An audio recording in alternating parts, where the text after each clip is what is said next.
we're preparing the camper van to come here. Yep, Indy Valley Jones is not going to the Lake District. We've had a change of plan. We've had a change of heart. We're going to Glencoe and then up to the Isle of Skye. But we have some work to do first. So this has recently happened. We're trying to crack on with a few bits that need to be done to the van before we can fit the full plumbing system. Basically prepare the van for Scotland. Before we fit the tap that's going to be going on there, it comes up and over. We won't be able to tile the backsplash while the tap's in place. To do this, we've had to get a blade and run it all the way around and get a whole square piece all the way off. These are the general stick-on tiles that we've actually gone for. They're going to basically rip this carpet off. This is why you need to use high temperature spray adhesive, that stuff, when you're fitting your 4-way stretch carpet, because it is so hard to get off. To get this on and make a nice edge, we're having to come down into this corner and not this corner just here. So there's going to be a little gap all the way along there. We are going to be sticking a little trim piece on the side there and on the side there, but we don't have it. That's an Amazon order once we can finally agree on what we actually want there. It's just being rough cut to the ish sort of shape at the moment. Then we've got to clean the actual wood, get the tiles measured up into the sort of right sort of size. As you can see, we've gone right up into that corner just there, and we're going to start in this corner. One up there, one down there, and then we'll be able to adjust the side carpeting to be able to fit the tiles as the tiles get put on. It feels so wrong pulling away this carpeting because I did such a good job on it. Satisfying noise though. Oh, it's really is stuck on. This high temperature spray glue is absolutely brutal. Before I do start to clean, I've got a few loose ends, like just up here. I need to get that stuck down with some more glue. There's another little piece just up there. I've got a little bit left in this, so I'm just going to get these edges all secured down, and then I can go back to sort of cleaning this. It is literally just a case of peel and stick. These are really thick, sort of hard wearing ones, so they're going to do quite well. I still need to go over and do everything.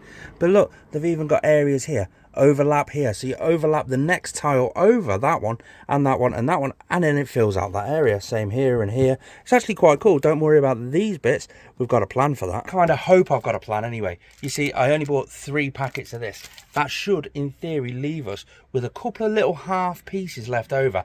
That's where we're going to cut the little ends off, and then those little ends are going to be utilized down here. In theory, that is. Basically, I can't mess up. I mess up just one tile and then I'm knackered. I might have a few more left over than I initially planned, because I planned on one big tile there, one big tile there, but instead I've cut that tile in half and then sort of turned it over, cut that little piece out there and stuck it next to it. So like this one just here, I'm just going to cut that little overlap here off, and then both, that one will go in there. And that is that. Now I still want a piece of trim down that side, a piece of trim down this side, just to tidy up the edges.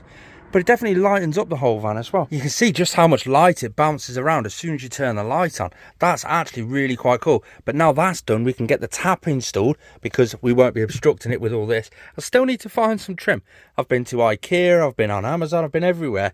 So if you've got anything like you can think of, just drop a link in the description for us. We're saving the plumbing side of things so that we can do all the plumbing in the whole van. So we've got the shower, the sink, the water heater, the water tank. We're doing all of that in one video, so that's not going to be right now. One thing that was vitally important to me for travelling up into the Scottish Highlands was, if there was a problem with the van, how can I diagnose it? How can I get it fixed?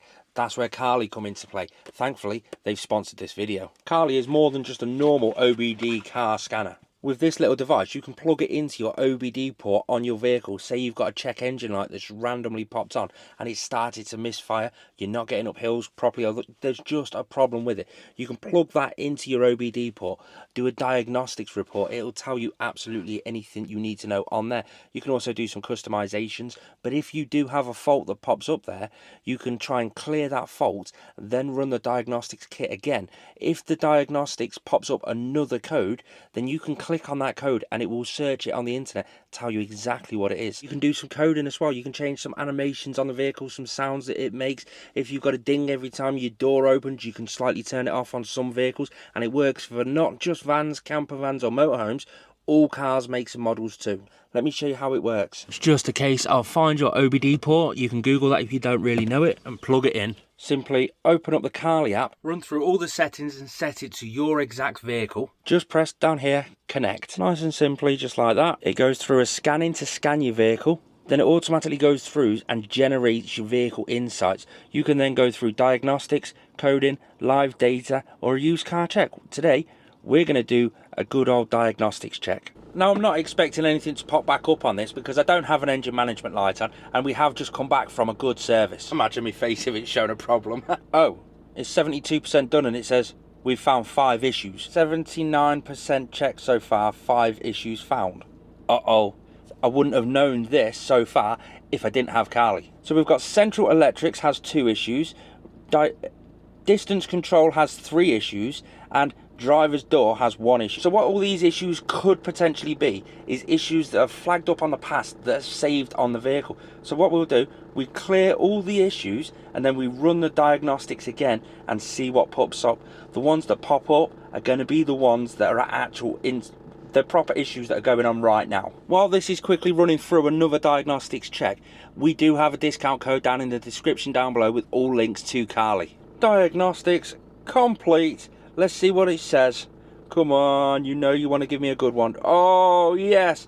No problems found. To give it a really good test, we need to take it for a good drive and then check it. Thank you, Carly, for sponsoring this video. Without you guys and Carly, I wouldn't be able to come to great destinations like the Scottish Highlands. All the links and discount codes are in the description down below. The next thing I want to install on this camper van is something I've been looking at for a while, and it's going to be coming really helpful, especially after this little trip I've just done to the Lake District with all the flies kicking around.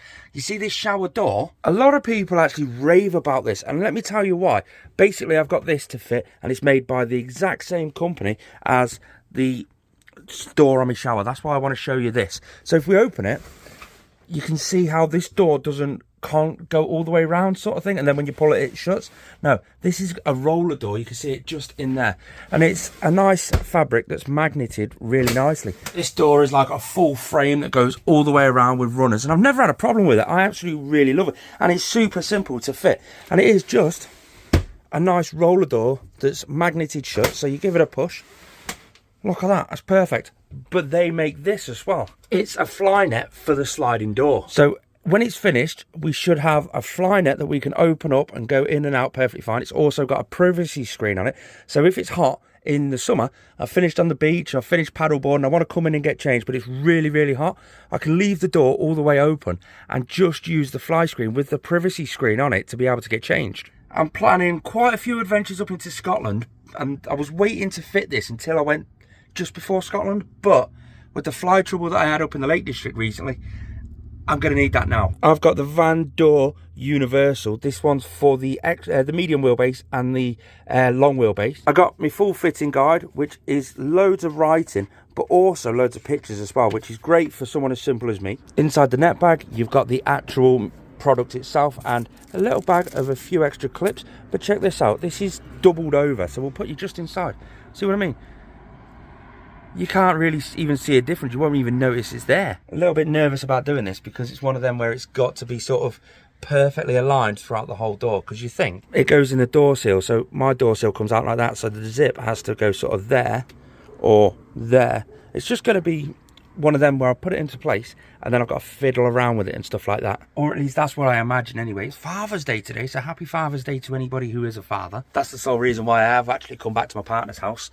She said, the kids have got a surprise for you. So I was like, oh, okay then. Got a massive box of chocolates and stuff. It was awesome. We just have to grab the door seal and give it a pull down. Now the door seal obviously needs a good clean, so we're going to be doing that too. The instructions say it's better to work in small sections at a time. This top fabric piece just here, that goes from the inside through the actual door seal and back out on the outside, and you trim the excess on the outside. So you get it in and you sort of got to fiddle around a bit. So you need a bit more on this side, you pull the rubber back off, pull a bit more material through, put it back on.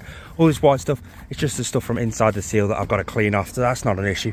Put the seal back on and just work your way around until the magneted mesh door just sort of magnets all together perfectly fine. When that's tight enough where it still closes but still keeps a bit of tension, that's when you know it's done. So then you can go in, you can get your clips from inside and start clipping them on. To do that, I'm just going to roll that up and click it into the clicks just there. Now this is good because you can roll up the actual privacy and it clicks in perfectly fine like that. But if you want to roll up the net, you've got another clip there. So you just unclip that one, just like that. Get that one from inside when it's rolled up and click it straight into that, just like that. Now you've got a zip down this side to hold the net on. You've got a zip down this side to hold the net on. You've also got another external zip to hold the outside privacy layer on. Now I've got an absolute load of clips here. So what I'm going to do is pull off a small section, drop a clip in, smash it into place, then put the cover back over it. And I'm going to do that dotted throughout the whole rubber, just like that. So it goes over the metal, over the fabric, and then the door seal just goes straight back over it. Now, before I trim off any of this excess stuff, I want to test it all fits again after I've put all the clips in. So it can be like that, fully open, or you can just undo this one and clip that back into there. Same on this one, clip that out, clip that one back into there. Your net screen will fall down. Got a zip there for the net screen, so you just roll that all the way down. There's magnets down this side, so it might stick. And then you've got that as a separate mode where just one side is net screened off. Or you can go over to this side, again, unscrew that one and clip that one back in. They're holding the privacy screen up. The privacy screen's on the outside. And the next one, that should fall down to the floor. Again, it's got magnets in this side, so it might stick.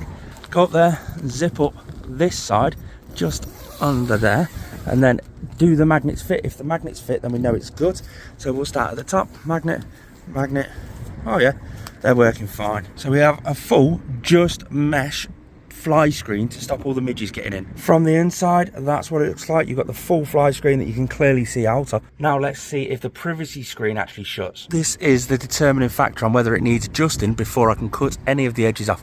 We unclip the 4 clips and it should just roll straight down to the floor. And then you've got a zip just there. Zip that up. Now if this side zips up, we're all good. Look at that, perfect. Privacy screen so you can get changed on the inside. Right, now we know that's perfect, let's get this off. Literally just a simple case of a little blade, grab the excess that's around there and run the knife along it, and it cuts like butter with a nice sharp blade. And I've left a little bit of stuff just there, just as a bit of give, just in case it moves slightly. I've got a little bit of there just to sort of accommodate for it so it doesn't all just fall apart or something like that. But that's well cool.